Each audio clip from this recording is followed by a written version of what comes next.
गुरुवार को यूपी में चुनाव प्रचार कर रहे लगभग सभी बड़े नेता पश्चिमी यूपी के बुलंदशहर जिले में नजर आए, जहां एक और समाजवादी पार्टी के अध्यक्ष अखिलेश यादव हाथों में गन्ना लिए किसानों की बात करते नजर आए, तो वहीं दूसरी ओर बीजेपी के नेता सपा सरकार का मतलब गुंडा राज बताते नजर आए। उत्तर प्रदेश के विधानसभा चुनाव की शुरुआत पश्चिमी यूपी यानी गन्ना बेल्ट से होने जा रही है। वैसे तो हर चुनाव में यूपी के इस हिस्से में गन्ना की ही बात होती है, लेकिन इस बार गन्ना के साथ जिन्ना की भी खूब चर्चा हो रही है।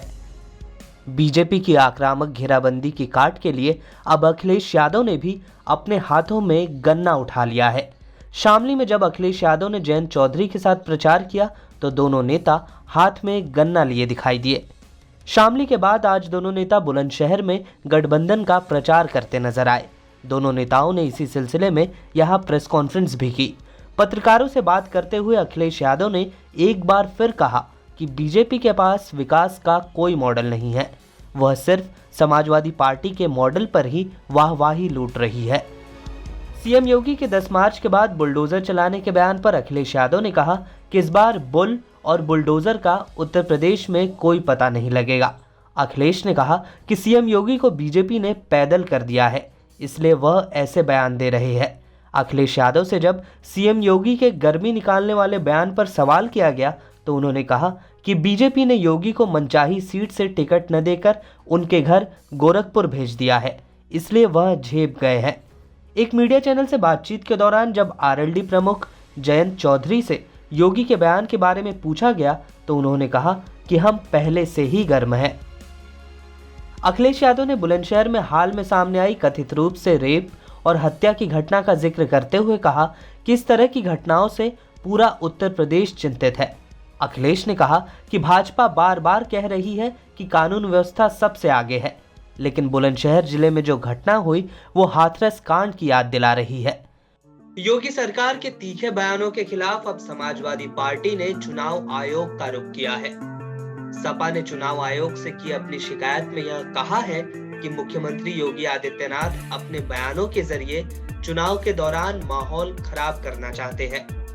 वहीं दूसरी ओर केंद्रीय गृह मंत्री अमित शाह ने लोगों से कहा कि बीजेपी के शासनकाल में न सिर्फ माफियाओं को चेतावनी दी गई बल्कि उन्हें जेल में भी डाला गया। वहीं बीजेपी के प्रचार का जिम्मा संभाल रहे केंद्रीय गृह मंत्री अमित शाह भी आज बुलंदशहर में थे। शाह ने फिर एक बार सपा सरकार के दौरान गुंडाराज का आरोप लगाते हुए अखिलेश यादव को घेरा।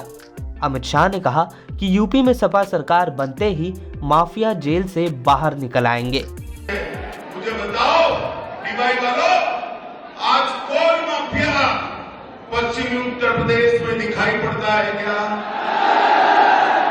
दिखाई पड़ता है भाई? आजम खान कहाँ है? जोर से बोलो कहाँ है? अतीक अहमद कहाँ है? मुख्तार अंसारी कहाँ है? और अगर गलती कर दी तो कहां पर होंगे? नहीं, आपने गलती कर दी तो आपने गलती कर इस समाजवादी पार्टी का सरकार लाया तो वापिस आएंगे या नहीं आएंगे? आना चाहिए क्या? सपा की सरकार बनाना चाहिए क्या? मित्रों, 5 साल के अंदर भारतीय जनता पार्टी की सरकार ने यहां से चूम कर माफियाओं का सफाया करने का काम योगी आदित्यनाथ। वही विधानसभा चुनाव के मद्देनजर प्रियंका गांधी भी आज कांग्रेस के लिए बुलंदशहर में ही डोर टू डोर कैंपेन करने पहुंची।